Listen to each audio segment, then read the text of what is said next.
అప్పు కావ్య దగ్గరికి వచ్చి, అక్క బావ కనిపించాడా, ఏంటి పరిస్థితి, బావ నిన్ను ఎందుకు గుర్తుపట్టడం లేదు, మళ్ళీ బావని కలిసి మాట్లాడే ప్రయత్నం చేశావా అనగానే, నేను మాట్లాడినా కానీ మీ బావకు గతం గుర్తురాదప్పు అని చెప్పనేసరికి, గతం గుర్తు రాకపోవడం ఏంటక్క, బావ ఏమన్నా గతం మర్చిపోయాడా ఏంటి అని చెప్పాను. కానీ అవునప్పు, నిజంగానే మీ బావ గతాన్ని మర్చిపోయాడు.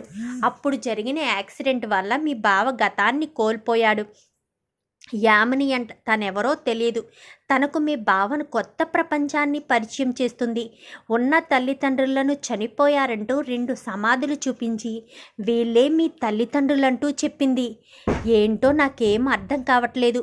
ఒక స్కూల్ చూపించి ఈ స్కూల్లోనే మీరు చదువుకున్నారు అంటూ నోటుకొచ్చిన అబద్ధాలన్నీ చెప్తుందప్పు అని చెప్పాను. కానీ ఏంటక్క, ఏంటి నువ్వనేది, బావ ఇక్కడ చదువుకోవడం ఏంటి, బావ వేరే ఊర్లో ఎక్కడో చదివాడు అని కదా ఆంటీ వాళ్ళు అనుకునేవారు అని చెప్పాను. కానీ అదే కదా నాకు అర్థం కావట్లేదు.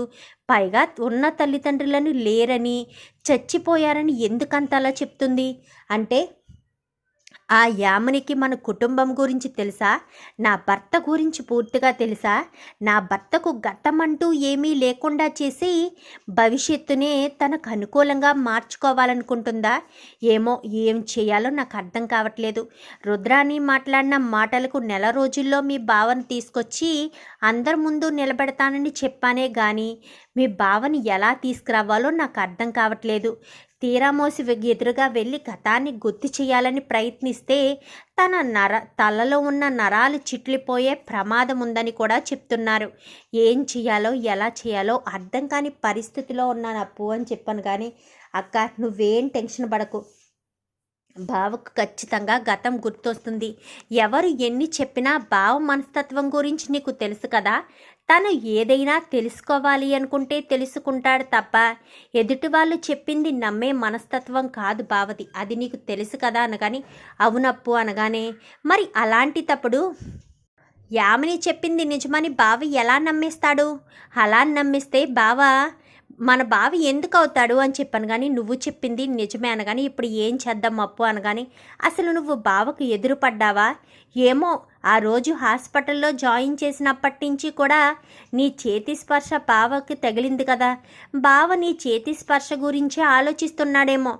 మైండ్ గతాన్ని మర్చిపోవచ్చు, మనసు మాత్రం వాళ్ళ గతంలో ఏముందో తెలుసుకోవాలి అని ఆరాటం ఉంటుంది కదా, బావకు ఎదురు పడితేనే కదా బావ నీ గురించి ఆలోచిస్తున్నాడో లేదో తెలిసేది అని చెప్పనేసరికి, ఇప్పుడు ఏం చేద్దామంటావు అప్పు అనగానే, ఏముంది బావకు ఎదురుపడు అంటే బావ ఎక్కడుంటున్నాడో వాళ్ళ ఇంటికి వెళ్దాం పద అని చెప్పి ఇంకా కావ్య అప్పుని తీసుకుని వాళ్ళ ఇంటికి వెళ్తుంది. వెళ్ళేసరికి నాకు భయంగా ఉంది, ఆయన నన్ను గుర్తుపట్టకపోతే, అక్కడ నాకు అవమానం జరిగితే నేను ఎలా తట్టుకోగలను అప్పు అనగాని, అలాంటిదేమీ ఉండదక్క, నాకు పూర్తి నమ్మకం ఉంది, బావ నిన్ను ఖచ్చితంగా గుర్తుపడతాడు అని చెప్పి ఇంక ఇద్దరు కూడా బయలుదేరతారు. ఇంక ఇక్కడ ఇంటికి వచ్చేస్తాడు రాజు.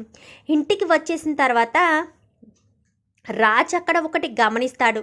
రాజుకి సుమారు ఎన్ని సంవత్సరాలు ఉంటాయి, ఒక 30 సంవత్సరాలని అనుకుంటాడు. మరి నాకు 30 సంవత్సరాలు ఉంటే ఆ స్కూలు స్థాపించింది 10 సంవత్సరాల క్రితం, అంటే నాకు అప్పటికి 20 సంవత్సరాలు. మరి 20 సంవత్సరాలకి నేను స్కూల్లో ఎందుకుంటాను అంటే, యామని అబద్ధం చెప్తుంది. అబద్ధం చెప్పినప్పుడు ఇదంతా అబద్ధమే కదా, ఒక్కటి నిజమున్నా నేను నమ్మేవాడినేమో. నా తల్లిదండ్రులు చనిపోయారు అని చెప్పింది. నా తల్లిదండ్రులు నా చిన్నప్పుడే చనిపోతే సమాధులు ఎందుకు అంత ఫ్రెష్గా అంత నీట్గా ఉంటాయి, అది కూడా అబద్ధమే అయ్యుండొచ్చు. నిజానికి యామిని చెప్పేది అన్నీ అబద్ధాలేమోనని నా మనసు అదే అనుకుంటుంది. నా గతం ఏంటో నేను తెలుసుకోవాలి అని రాజు గదిలో కూర్చుని తెగ ఆలోచిస్తూ ఉండగా సడన్గా రాజు కళ్ళ ముందు ఒక నెగిటివ్ షేడ్ అయితే ఏదో కనిపిస్తుంది. అందులో తన కుటుంబ సభ్యులు అందరూ ఉండడం, వాళ్ళంతా కూడా రాజ్ రాజ్ రాజ్ అంటూ పిలవడం, ఆ పిలవడంలోనే ఇంకా తన పక్కనే తన భార్య అంటూ ఒకరు ఉండడం, ఆ మనిషి ఎవరు ఎవరు ఎవరు అని రాజు తనలో తనే ఎవరమ్మాయి అనుకుంటూ ఉండేసరికి ఒక్కసారిగా కావ్య ఫేస్ మాత్రం రివీల్ అవుతుంది. కావ్య ఫేసు, కావ్యతో కలిసిన జ్ఞాపకాలు మొత్తం మొత్తం అన్నీ కూడా ఒక్కొక్కటిగా రాజ్ కళ్ళ ముందు కనిపిస్తూ ఉంటాయి. ఇంకా రాజ్ ఒక్కసారిగా షాక్ అయిపోతాడు. అంటే నాకు పెళ్లి జరిగింది, నా భార్య అమ్మాయి, ఆ అమ్మాయి నా కోసమే పరిగెట్టుకుని వచ్చిందా, నా గురించే కలవరించిందా, అందుకే నా దగ్గరే పడిపోయిందా, అందుకే తనను ముట్టుకోవడంతో నాకు ఏదో స్పర్శ నాకు తెలిసిన స్పర్శలా అనిపించిందా అని రాజు తనలో తనే మదనపడుతూ ఉండగా ఈలోపు కావ్య అప్పు రానే వస్తారు. రావడంతో ఒక్కసారిగా షాక్ అయిపోతుంది యామిని. ఇదేంటి ఎక్కడికి వచ్చింది అనుకుంటూనే, ఎవరు మీరు, ఎక్కడికి వచ్చారేంటి అని చెప్పాను. కానీ ఎవరు మీరా, నేను ఎవరో నీకు తెలీదా, నా భర్తను నీ దగ్గర పెట్టుకున్నప్పుడు నేనెవరో నీకు తెలీదా అని చెప్పాను. కానీ ఏంటి మీ భర్త నా దగ్గర ఉన్నాడా, ఏం మాట్లాడుతున్నారు, నోరు అదుపులో పెట్టుకుని మాట్లాడండి, మా ఇంట్లో మా బావ ఉన్నాడే తప్ప మీ భర్త అంటూ ఎవడూ లేరు అని చెప్పి ఇంకా మాట్లాడేసరికి, నా భర్త, ఆ విషయం నీకు కూడా తెలుసు, నీ మనసుకు కూడా తెలుసు, నా భర్తను మాయ చేశావు, మభ్య పెట్టాలని చూస్తున్నావు, లేని ప్రపంచాన్ని ఉన్నట్టుగా క్రియేట్ చేయాలని చూస్తున్నావు అంటూ మాట్లాడుతూ ఉండగా ఈలోపు కావ్య వాయిస్ వినబడడంతో పైన గదిలో ఉన్న రాజ్ కాస్త గబగబా కిందకొస్తాడు. ఎవరైనా భర్త, వెళ్ళిక్కడి నుంచి అంటూ కావ్యను తోసి కొట్టడానికి చెయ్యెత్తేసరికి యామిని అంటూ గట్టిగా కేకలు వేస్తాడు.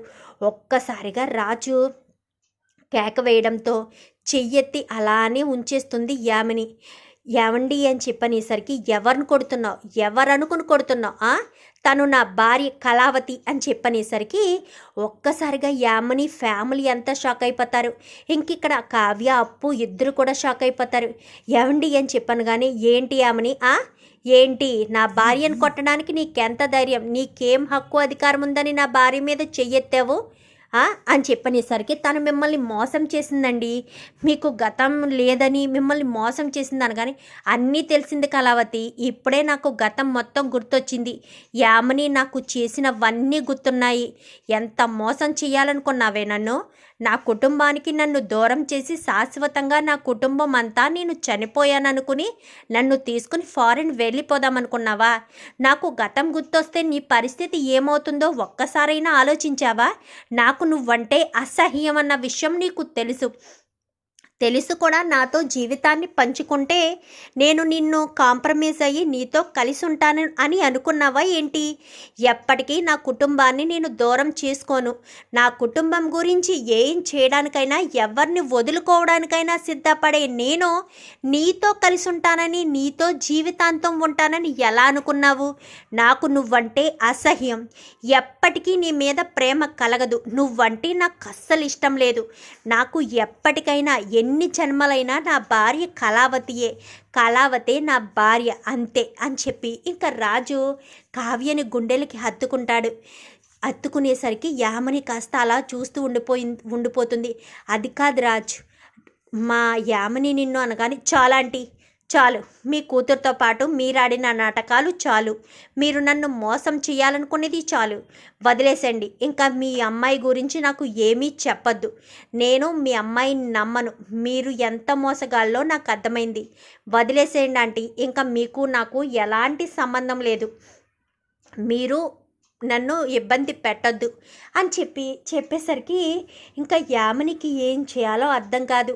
ఇన్ని రోజుల నుంచి రాజుని తను దగ్గర చేసుకుందాము అని ఎంతలా ప్లాన్ చేసి ఎంతలా చేసినా కానీ చివరాఖరి క్షణానికి రాజ్కి గతం గుర్తొచ్చేసేసరికి ఇంకా ఏం చేయాలో అర్థం కాని పరిస్థితిలో ఇంకా యామిని ఉండిపోయేసరికి ఇంక ఏం చేయాలి, ఏం చేయగలం, ఏమీ చేయలేని పరిస్థితి, ఇంకా అయిపోయింది, అంతా అయిపోయింది, నా బ్రతుకు అయిపోయినట్టే అనుకుంటూ యామిని అయితే సైలెంట్ అయిపోతుంది. రెండి వెళ్దామని చెప్పి కావ్య రాజుని తీసుకుని అక్కడి నుంచి వెళ్ళిపోతుంది. రాజ్ కూడా చాలా హ్యాపీగా అక్కడి నుంచి కావ్యని తీసుకుని చాలా సంతోషంగా ఇంకా అక్కడి నుంచి అయితే వెళ్ళిపోతాడు. యామిని అలా అక్కడికక్కడే కుప్పకూలిపోతుంది. చూద్దాం మరి రాబోయే ఎపిసోడ్స్లో ఇలాగే రాజ్కి గతం గుర్తొచ్చేయాలని, రాజ్కి ఇలా గతం గుర్తొచ్చేస్తే ఇంకా ఎలాంటి ఇబ్బంది లేకుండా కావ్య రాజులిద్దరూ ఒకటైపోవాలని మీరు కూడా కోరుకుంటే వీడియో నచ్చితే లైక్ చేయండి, ఛానల్ని సబ్స్క్రైబ్ చేసుకోండి, పక్కనే ఉన్న బెల్ సింబల్లో ఆల్ పై క్లిక్ చేయండి. Thank you for watching.